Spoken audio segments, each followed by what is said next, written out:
In the video lecture series on educational technology, we have understood about the concept of educational technology, and we have also taken up one of the approaches, that is the hardware approach, and I have already uploaded that video.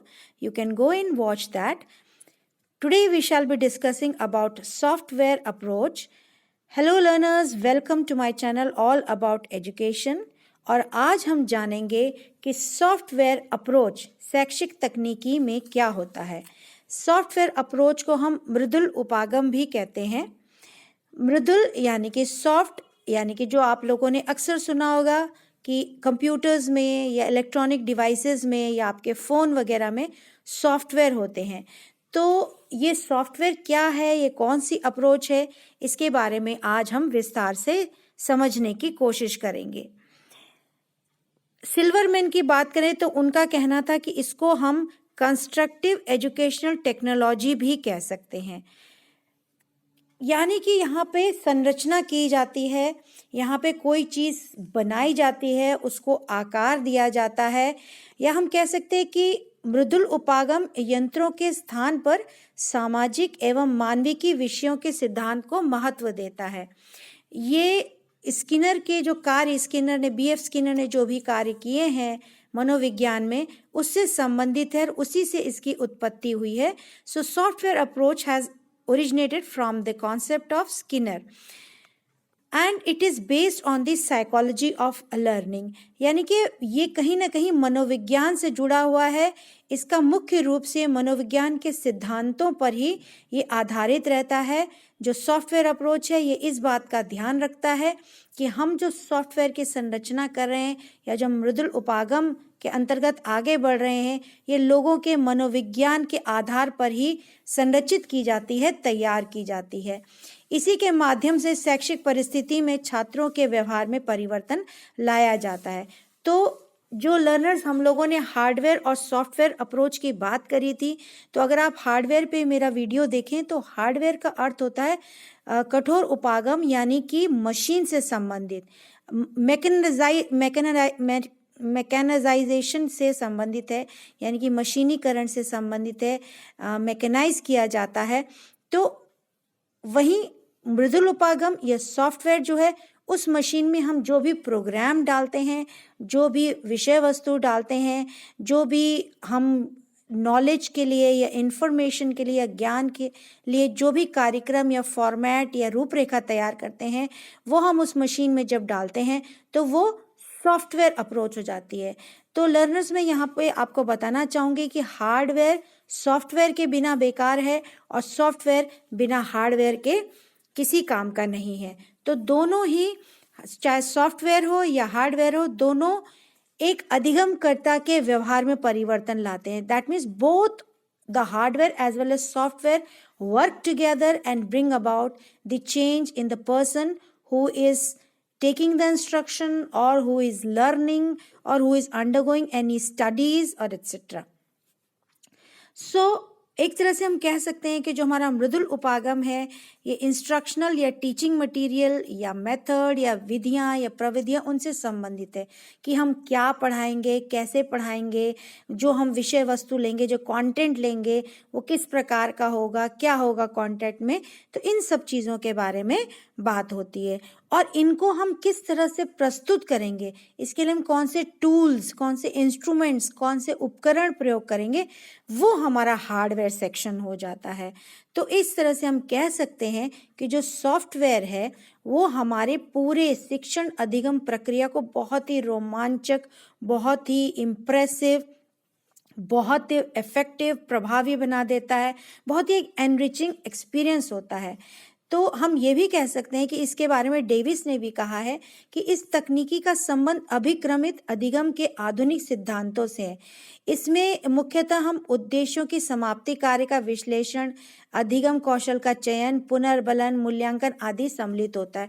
तो जब हम software की बात करते हैं तो इसमें step wise जो आगे हम डिस्कस करेंगे वो चीज़ें होती हैं और इससे क्या होता है कि इससे जो भी अनुभव हम प्रदान करते हैं लर्नर को या अधिगमकर्ता को, वो बहुत ही अच्छा होता है, बहुत ही सरल तरीके से हम चीज़ों को प्रस्तुत करते हैं। यही आखिरकार हमारा सॉफ्टवेयर माना जाता है। तो सॉफ्टवेयर अप्रोच में क्या क्या चीज़ें आती हैं, इसके अंतर्गत क्या क्या हमको देखने को मिलता है। तो सबसे पहले जो हमें इसमें देखने को मिलता है वो है अंडरस्टैंडिंग द टास्क, यानी कि हम पहले समझते हैं कि क्या कार्य हम करने जा रहे हैं, कार्य कौन सा है, जो भी कार्य हम प्रस्तुत करने जा रहे हैं कि वो बच्चों के लिए है, वो छात्र का क्या एज लेवल है, किस बैकग्राउंड के हैं, क्या मतलब हमारी ऑडियंस कौन है, कौन हमारे से फ़ायदा उठाने वाले हैं, कौन हमें समझने वाले हैं, हमें उसको जानना बहुत ज़रूरी है। यानी कि यहाँ पे कार्य का विश्लेषण करना बहुत ज़रूरी है।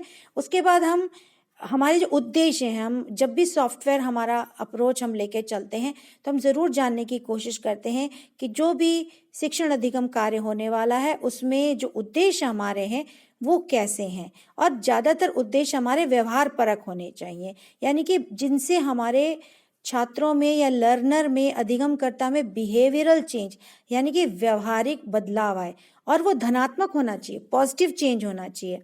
उसके बाद हम उनको पुनर्बलन देते हैं, रीइंफोर्समेंट देते हैं। उससे इसमें जो हमारा जो सॉफ्टवेयर बनता है उससे जो भी कार्यक्रम, जो हम प्रोग्राम्ड इंस्ट्रक्शन या लर्निंग प्रोग्राम या अभिक्रमित अधिगम की जो सिद्धांत होते हैं वो हमारे इस तरह से होते हैं कि हम क्या सीख रहे हैं, उससे हमको कितना अच्छा फील हो रहा है, कितना हमारे अंदर प्रोत्साहन हो रहा है, उत्साहवर्धन हो रहा है।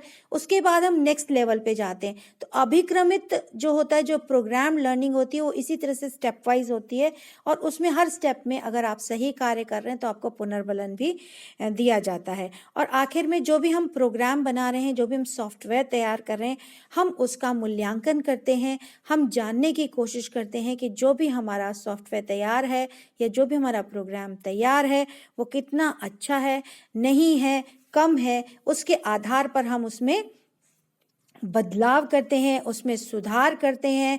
तो इससे जो मृदुल उपागम शिक्षण प्रक्रिया की जो सहायता होती है उसको बेहतर करता है। ये सीधे तौर पर शिक्षण के नियोजन, संचालन, संगठन, मार्गदर्शन एवं मूल्यांकन आदि में अपना एक रोल, एक भूमिका अदा करता है। तो इस तरह से जब हमको पता चल जाता है कि मेरा सॉफ्टवेयर कैसा है, हम उसको हार्डवेयर के साथ मिलाकर, सम्मिलित कर, दोनों को इकट्ठा लेकर हम अपना कार्यक्रम आगे बढ़ाते हैं। एक बात मैं ज़रूर आपको लर्नर्स बताना चाहूँगी कि जब भी हम सॉफ्टवेयर अप्रोच लेते हैं या मृदुल उपागम लेते हैं तो इस बात का हम ज़रूर ध्यान रखते हैं कि वो कुछ न कुछ सिद्धांतों पर आधारित होता है। यानी कि जब हम सॉफ्टवेयर यूज़ करते हैं या सॉफ्टवेयर किस अप्रोच के लिए यूज़ कर रहे हैं, उन सब बातों को ध्यान में रखते हुए हम कुछ सिद्धांतों के आधार पर ही आगे बढ़ते हैं। अब वो सिद्धांत क्या है? सबसे पहली बात कि उसमें कोई ना कोई उद्देश्य होना चाहिए, यानी कि बिना उद्देश्य के सॉफ्टवेयर तो हो ही नहीं सकता। जब हम सॉफ्टवेयर अप्रोच लेते हैं तो उसके पीछे कोई ना कोई उद्देश्य, कोई लक्ष्य ज़रूर होता है। उसके बाद जब हम ये लक्ष्य तय कर लेते हैं तो हम चुनाव करते हैं कि किस चीज़ के लिए कौन सी सॉफ्टवेयर अप्रोच सही रहेगी, तो वो हम चयन का ध्यान रखते हैं। फिर इसकी उपयोगिता कितनी होगी, प्रिंसिपल ऑफ यूटिलिटी, इसका यूटिलाइजेशन कितना होगा, क्या मैक्सिमम लेवल तक हम उस सॉफ्टवेयर अप्रोच का कर पाएंगे। फिर प्रिंसिपल ऑफ स्टिमुलेशन, यानी कि जब भी हम कोई सॉफ्टवेयर बनाते हैं क्या वो छात्रों को या लर्नर को या अधिगमकर्ता को उद्दीपन प्रदान करने में सफल है, लोगों को मोटिवेट कर रहा है, लोगों को और बेहतर रिस्पॉन्ड करने के लिए, क्रिया करने के लिए प्रोत्साहित कर रहा है या नहीं कर रहा है। तो ये सिद्धांत बहुत ज़रूरी है। उसके बाद जो आपका सॉफ्टवेयर है बहुत सरल होना चाहिए, स्पष्ट होना चाहिए, सिंप्लिसिटी होनी चाहिए, क्लैरिटी होनी चाहिए। उसमें जितना अच्छा क्लैरिटी होगी उतना वो सॉफ्टवेयर अच्छा माना जाएगा। फिर इकोनॉमी यानी कि बचत का सिद्धांत, खर्चीला कम होना चाहिए, बहुत महंगा नहीं होना चाहिए। फिर प्रिंसिपल ऑफ एक्यूरेसी, यानी कि जो भी हम सॉफ्टवेयर ले रहे हैं उसमें हर चीज़, जो भी संरचित वस्तु है, उसमें विषय वस्तु है, वो शुद्ध होनी चाहिए, उसमें प्योरिटी होनी चाहिए, क्लैरिटी होनी चाहिए, स्पष्टता होनी चाहिए, तभी हम उसको सही मानेंगे। तो इस तरह से इन सिद्धांतों के आधार पर ही हम सॉफ्टवेयर अप्रोच का यूज़ करते हैं। तो सॉफ्टवेयर बनाया कैसे जाता है? वैसे तो ये बहुत टेक्निकल है लर्नर, लेकिन हमको ये जानना बहुत ज़रूरी कि इसमें कौन से सोपान हैं, कौन से स्टेप्स इन्वॉल्व हैं जब भी एक सॉफ्टवेयर बनाया जाता है। और जैसे कि मैंने कहा, ये कोई एक्सपर्ट लोग ही बनाते हैं, जो उस फील्ड में एक्सपर्ट होते हैं, जो प्रोग्रामिंग में एक्सपर्ट होते हैं, वही सॉफ्टवेयर तैयार करते हैं। लेकिन हाँ, इनमें कौन से स्टेप्स इन्वॉल्व होते हैं, इसको कैसे विकसित किया जाता है, उनको जानना बहुत ज़रूरी है। तो सबसे पहले जिसका सॉफ्टवेयर बनना है, उस टॉपिक को जानना, उस प्रत्यय को जानना, उसका चयन करना, उस प्रसंग को चयन करना बहुत आवश्यक है। उसके बाद हम जो भी हमने चयनित किया है, जो भी हमने चूज़ किया है, उसको हमको विश्लेषित करना है, उसको एनालाइज करना है, उसको समझना है कि आखिर हम किस चीज़ का सॉफ्टवेयर बनाने जा रहे हैं। और ये करने के बाद उसके पश्चात हम तैयार करते हैं उसका एक ड्राफ्ट, यानी कि उसकी एक रूपरेखा तैयार करते हैं, एक आउटलाइन तैयार करते हैं कि किस तरह से ये बनेगा। उसके बाद हम उसकी कोडिंग करते हैं, और कोडिंग करने के बाद उसी के आधार पर प्रोग्रामिंग करते हैं। तो प्रोग्रामिंग करने के लिए मेनली दो चीज़ों की आवश्यकता होती है। एक होती है तकनीकी, दूसरी होती है प्रयोक्ता। यानी कि to prepare a program we need technology and we need a programmer. तो जैसे मैंने बताया कि प्रोग्रामर एक एक्सपर्ट होता है, एक विशेषज्ञ होता है, जो उस क्षेत्र में जानकारी रखता है, वही तैयार कर पाता है सॉफ्टवेयर। ये हर कोई नहीं तैयार कर सकता। तो सॉफ्टवेयर तैयार करने के बाद, प्रोग्रामिंग तैयार करने के बाद हम उसका करते हैं मूल्यांकन, यानी कि हम इवैल्यूएट करते हैं। और अगर कोई सुधार की आवश्यकता होती है या कुछ चेंज करना है, कुछ मॉडिफाई करना है, तो उस आधार पर हम उसको चेंज करते हैं। तो इस तरह से हमारा सॉफ्टवेयर तैयार हो जाता है।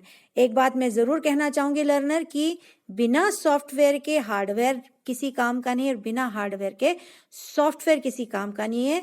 तो इसका अर्थ ये है कि we need both hardware as well as software in our teaching learning process. If we want to learn something, if we want to have some information, if we want to gain something regarding any concept, we must have both hardware as well as software. तो दोनों ही कठोर एवं मृदुल उपागम उतने ही ज़रूरी हैं जितना अकेला शायद वो किसी काम का नहीं होगा। तो आशा है कि आपको समझ में आया होगा कि सॉफ्टवेयर अप्रोच क्या है, और दोनों हार्डवेयर में आपको वीडियो अपलोड कर चुकी हूँ, तो आप उसको देख सकते हैं, समझ सकते हैं।